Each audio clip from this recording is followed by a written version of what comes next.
Welcome aboard, Giants fans, to episode 39 of Talk is Cheap, our New York Giants podcast on NJ.com, as we go through our second week looking for the new head coach of the Giants. Last week, Tom Coughlin stepped down, and now the Giants continue their search to find his replacement. We have James Kratz with us, as always, and live from Houston. We're doing this podcast from three different spots, three different places, and it is Jordan down in Houston with the owners and a lot of news coming out from there, and the Giants trying to put this thing together. So we'll start with Jordan in Houston right now as we do this podcast on a Wednesday morning.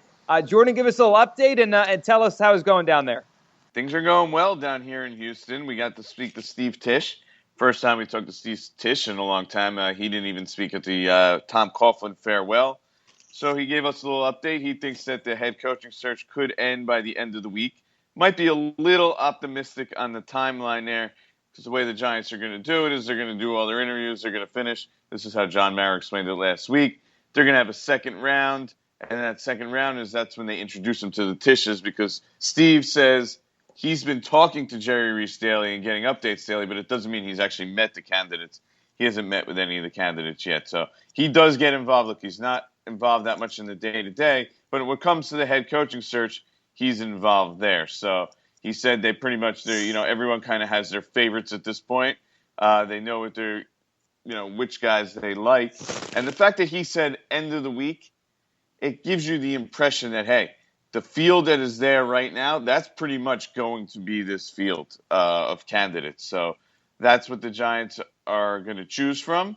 And maybe one other guy sneaks in. I mean, they're going to likely interview. We're taping this on Wednesday? Yes. They're likely going to interview Hue Jackson sometime today, maybe tomorrow. So that'll be another interview they get out of the way. And maybe one more candidate would sneak on. But if you're looking at Steve Tisch thinking it might end by the end of the week, don't expect anything, 3-4 more candidates. So it's winding down here. That's where we're at.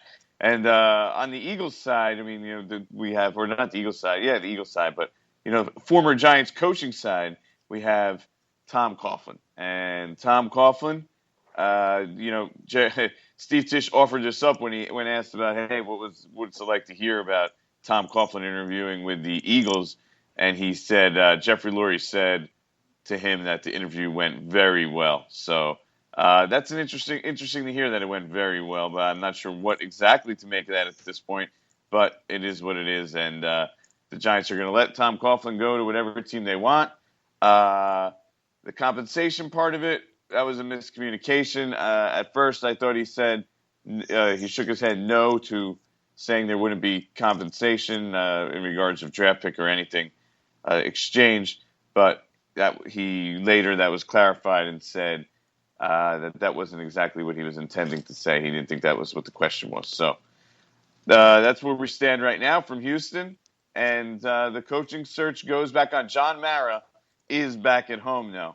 The owners did bolt last night on Tuesday night, so they did get home last night. That gives the Giants an opportunity to immediately continue the coaching search today. So which is Wednesday. Right. So Wednesday we're here, and this thing, like you said, is at some point maybe going to wind down, and they're going to we're moving. We're moving. We are moving here. So let's reset it for everybody. If everyone hasn't been paying attention to every moment of this thing, they just want to hear the names, and we'll talk about them, and you guys, and all three of us can rank the candidates we know. So, James, how many interviews have they actually done here so far? How many names are actually really part of this? Because I know they did put the request in for Sean McDermott, right? But that interview never happened. So it's 5 or 6 names we're banting about right now? Never put the request in. That request never went in. Okay, so that one was just out there, but that's not happening. So they have 5 or 6 names, right? I think it's Hugh will make 7 candidates. So it'll Ben McAdoo, Steve Spagnuolo, Terrell Austin, the Lions defensive coordinator. Yep. Adam Gase, who was the Bears offensive coordinator. Right, he's eliminated now. Yeah, he's the Dolphins head coach. Doug Marrone and Mike Smith, right, and now Hue Jackson. So there you go. So they're going to have interviewed 7 guys. 1 already has a job, so 6 are left in the pool. So 6 left here. And, I guess big picture, Jordan, when you look at these 6, What does it tell you? I mean, it's kind of a mixed group. You have two of their former assistants under Tom with Ben and Steve Spagnuolo. You have a couple of former head coaches in the NFL with Doug Marrone and Mike Smith. And then you have Hue Jackson, who's going to be the last guy up, and Terrell Austin, who's done a nice job with the Lions as their defensive coordinator. So to me, it's a little bit of a mixed bag, a little bit of experience, a little bit your own guys, and a little bit of, I guess you could call hot assistants, guys that are working their way up and maybe deserve a shot here. Yeah, 3 defensive and 3 offensive guys too. I mean, I'm discounting Adam Gase. It's 6 guys left. 3 defense, 3 offense, 4 former head coaches, 2 guys that are coordinators. A little bit of everything there. It's an eclectic mix. It's an interesting mix.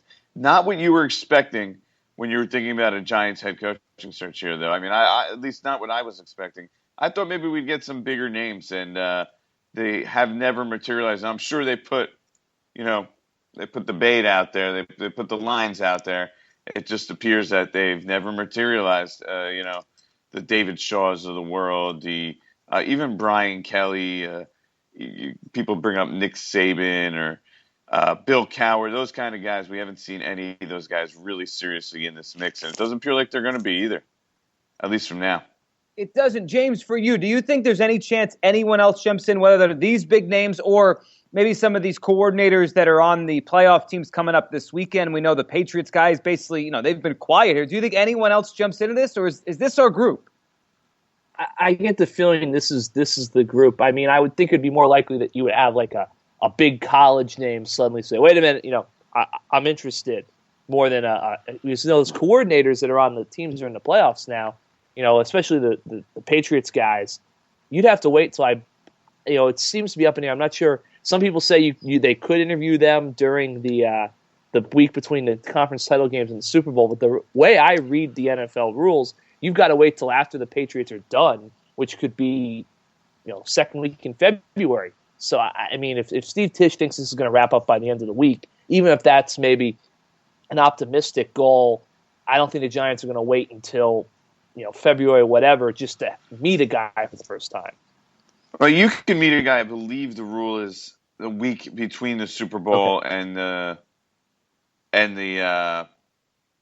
week after the NFC Championship, in between the Super Bowl.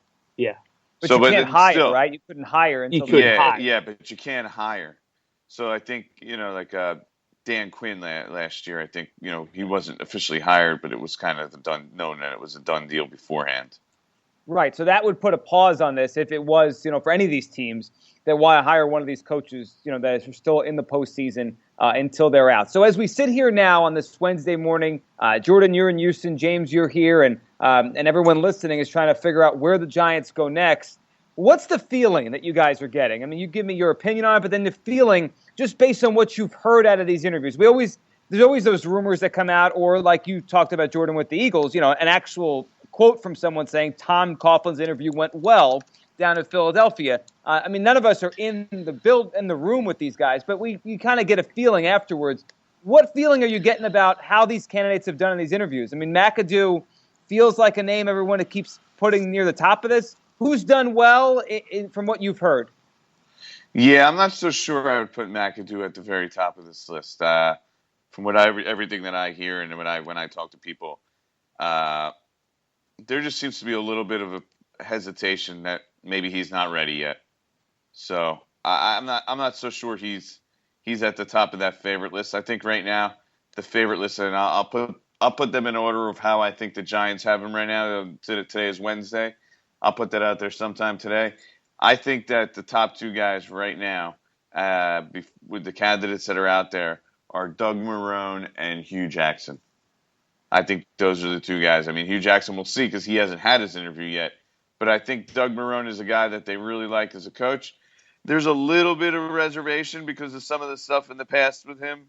But I think that he's a guy that the Giants, their front office, and owners and co-owner John Mara really like. They like the fact that he has something to prove. They like the fact that he's very respected in the football world, known very well thought of very highly as a football coach. So I think there's a lot that they like there. James, how about for you, just based on what you think, what you've heard, and I know you and I have talked about how much sense McAdoo kind of makes, but in terms of what you think the Giants might be leaning towards here with the names we know.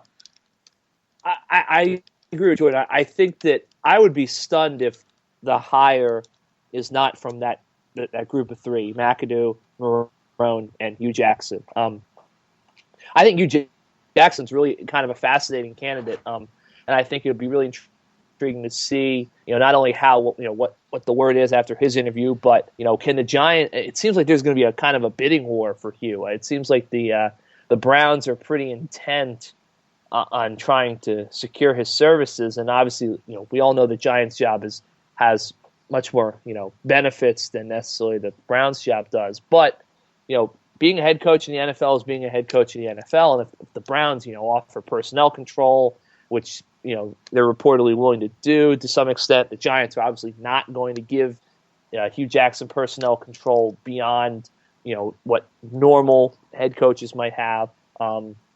So, that could get tricky. But I definitely think those three names, the head coach will come out of those three names. Just remains to be seen how it all shakes out by the end of this. How about the perception of this search here as we go through this? I mean, you guys are seeing the comments. You talk to Giants fans. They react to what you guys write and what you guys are telling them. Jordan, you mentioned a few minutes ago, this probably doesn't have the cachet with some of the names maybe you expected or any of us expected. Do you think Giants fans are comfortable with this search, or do they feel like that this is it, that these are the guys one of these guys is going to be the next head coach? Yeah, it's kind of ironic because you listen to what everybody's saying, and all of a sudden it's like the best candidate is Tom Coughlin. Well, if you watched the Giants last year, I don't know how you come away and said the best candidate is Tom Coughlin. There was some very questionable moves, some games where you could say he likely cost them.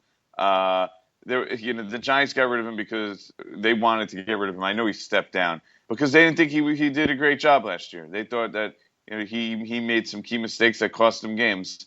And it's funny to see that it's coming back around. Like Tom Coughlin's the best candidate out there. I'm not so sure that that's the case. I wouldn't say that, but we'll see. And but yeah, it's not as sexy as probably a lot of people would like here. But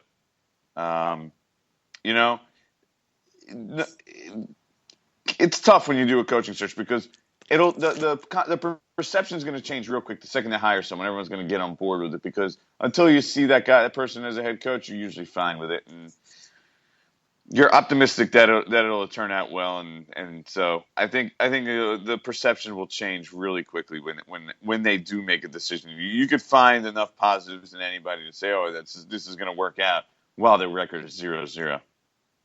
Ryan, that's a good point. And James, you and I were discussing this yesterday and earlier this morning before we started recording. It just feels like when it comes to these searches, unless, like Jordan just said a minute ago, unless they have a track record as a head coach, we don't really know. I mean, we know a little bit, but I mean, most people don't really know much at all other than, oh, this guy was part of this team and they were good, so he must be good. I mean, we're all kind of in the dark on what they would be as head coaches unless we've seen them in that role before.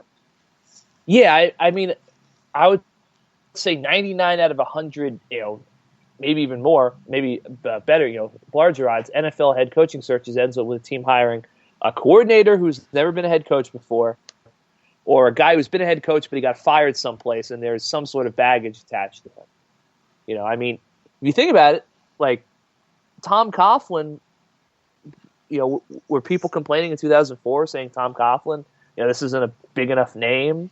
I mean, Tom showed up in 2004 coming off a couple of consecutive losing seasons. He'd never gotten the Jaguars in the Super Bowl. So I agree with Jordan. It's not really there's no sexy name there, but once they make a hire and they have the press conference, people are going to get on board and they're going to file in. And, by the time you hit OTAs, no one will even remember who the other candidates were.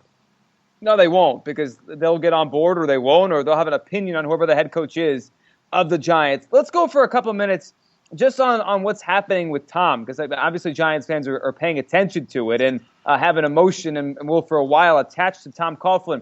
Jordan, are you surprised two teams now, the Eagles and the Niners, have at least given Tom Coughlin interviews?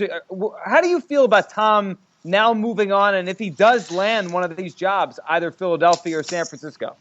Yeah, I'm very surprised because, those aren't teams that I'm looking at. Look, I think that it might make sense if Tom were to go to, say, the Detroit Lions or the Cincinnati Bengals, a team that appears to be close. They need a little respectability from their coaching staff, from their coach, and maybe that'll help put them over the top. To see like the 49ers and the Eagles, who pretty much need at least a mini rebuild in both spots, and something that's going to take time, yeah, it gives me pause and makes me wonder. That doesn't really make sense. The reality is he's 70 years old.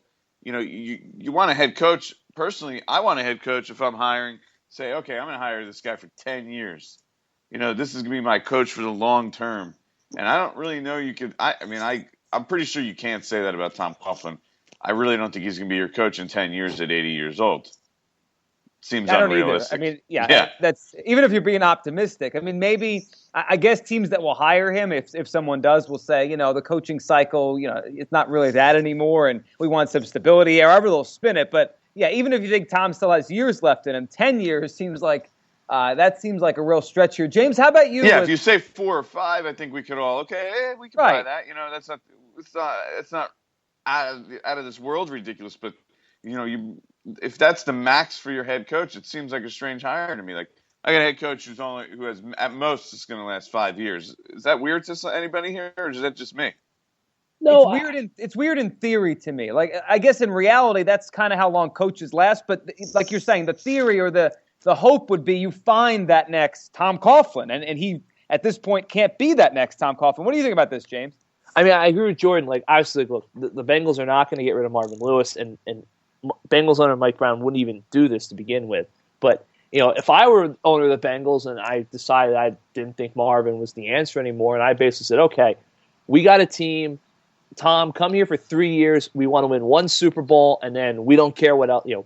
Like a team like the Bengals, if they win one Super Bowl, I mean, that they can live off that for the next 50 years in Cincinnati. So, like, that's a situation I think Tom would fit in. Like, come here, don't screw this up. Let's win a championship, and let's, move on. But, I mean, I understand Philly wanting to interview him, just even because, it might be a courtesy thing. Jeffrey Lurie might want to pick the guy's brain about his own franchise since, Tom's been his opponent for 12 seasons.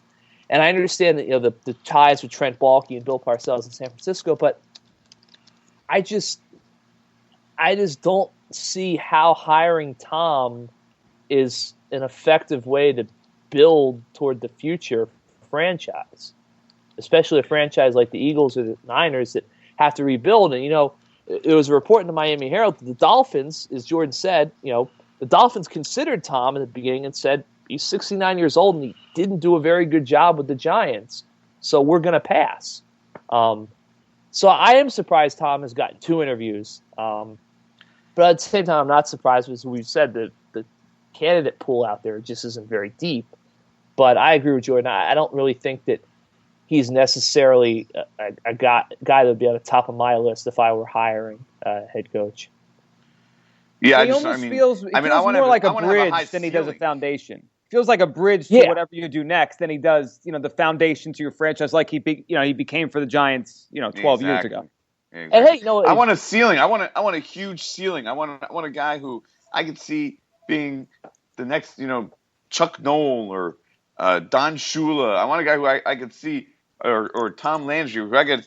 All right, this guy might be there for 15, 20 years and win multiple Super Bowls. That's the hope. I mean, I know it's unrealistic, and most of the time it doesn't happen. But I want to have that hope that that's what my head coach could be. This guy could be my guy for a long, long time. I mean, look, if you have a situation like, for instance, Miami could have said, all right, Tom, come here for 2 or 3 years, and then we're going to turn this over to Dan Campbell, who we really like. Like, you can have a bridge situation. You could have we just want to win one Super Bowl in the next 3 years. The window's closing. But, I mean, Tom's not going to be the head. I mean, if Tom is hired by one of these teams and he is the head coach 5 years from now, I would be pretty surprised. Let's think realistically, though. When have we ever seen a bridge situation? I guess Caldwell and Dungy and Indy, but then, Peyton Manning broke his neck, and Colo basically got thrown out immediately thereafter. That's the only time. Yeah, I mean, Belichick and Parcells. And then what happened? For a day. He resigned and he left. And he went. But that was after he already went out on his own anyway, you know? Like, he was already a head coach, Belichick. Yeah. Oh, yeah. How old was Dick Vermeil when he went to the Chiefs after the Rams' success? He wasn't probably as old as Tom, but he was pretty old. I mean, I'm trying to think of one that had success, won somewhere else, then moved on again, and it just, it was really old. I'm trying. Vermeil was 65 when he went with the Chiefs. Okay, and he lasted 5 years there. I think 01 to 05. So then he got out right at this time that Tom is trying to get back in. I mean, that's the only one that kind of is comparable, because I guess you could say, Philadelphia, then St. Louis. He won his championship, even though he wasn't in St. Louis very long, and then one more stop late in his career. And I guess Vermeil was pretty good with the Chiefs. They didn't get to a Super Bowl or anything, but he got a couple good seasons there. But they went 13-3. Right, and then they lost in the playoffs, I think, to Peyton Manning. But everything with Tom feels like it's its own story, because we've never really seen anything like this before. Yeah, I mean, it's uncharted territories. That's why there's so many varying views on it. But yeah, and I think the Giants thought it was over for him, and that time had kind of passed him as a coach, and that's kind of why he wasn't back. So that kind of sits in my head a little bit. That hey, maybe this isn't the best idea. Right, and it might turn out I think at least. Sorry, Joe. I think at least with Vermeil, like you say, okay, he's 65. Maybe best case scenario, we could get that 10 years still. That's kind of where we're at with Coughlin. But now we're at, okay, maybe we can get that 4 to 5 years instead of that 10. Right, you're grasping at just a couple more than a normal cycle. You're hoping for a little bit more than 3, and it not being upheaval again in a couple of years. All right, before we rank each of our candidates, the top, how we would rank, because each of you guys earlier in the show gave how you think the Giants might be viewing it right now. But before we give our opinion and what we think these candidates should be ranked as for the Giants, I did see one thing, Jordan, in your Wednesday coaching buzz. We're doing this podcast on a Wednesday morning, and you had a piece up this morning on NJ.com, and there were some little news nuggets in there about Giants assistants that are now out on interviews in other places. I think Pat Flaherty, and maybe the quarterbacks coach as well, or the wide receivers coach for the Giants, also interviewing in other places. Is that any indication in your mind that maybe they feel like a new regime is coming in here? Because there has been some thought, well, if McAdoo or Spagnuolo stayed, maybe some of these other assistants would stay too. Should we read anything into that, or is this just guys interviewing in other places? No, I think that's fair to read into it. They see the writing on the wall that there's going to be significant changes. And let's be honest, there should be significant changes. If you're going to make this change, it makes zero sense to have Ben McAdoo get hired and have Steve Spagnuolo as his defensive coordinator, and then you look at it and say, like, hey, what the heck did we really do here? What kind of change did we actually make? We have basically the same coaches as last year, just Tom Coughlin's not here overseeing it. So there's going to be changes. There's going to be a new look, and I think that everyone's kind of reached that reality at this point. So it's like hey, we got to make sure we don't get caught with our pants down. We got to go. We got to see what's going on here. Right. Everyone wants to kind of protect themselves and look forward to their next spot here. All right, let's go around and talk about each of you. I know each of you guys wrote on NJ.com ranking how you guys would rank the candidates that we know of right now. So give me your top 3 each. We'll start with James, then go to Jordan, and then I'll throw my thoughts in there on what I know and what I've heard and read from you guys and kind of surmised here. So, James, we'll start with you. Your top 3 candidates if you were John Mara. Okay. 3, 2, 1, or 1, 2, 3. Let's go 3, 2, 1. Okay.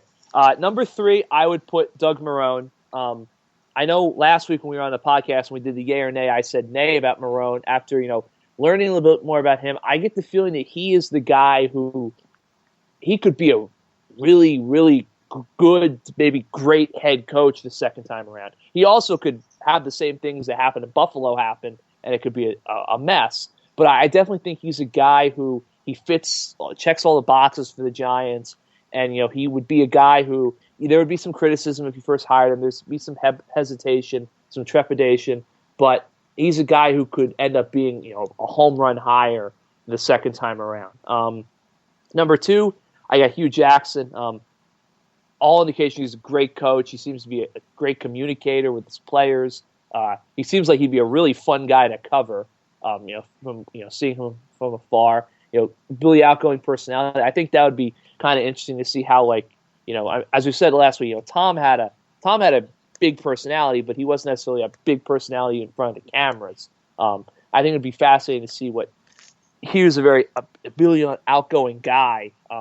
See how he would play on a New York stage. And one for me is Ben McAdoo. And as I said, if the Giants believe Ben McAdoo is going to be a good head coach in the NFL someday, I don't see why they should let him walk out the door.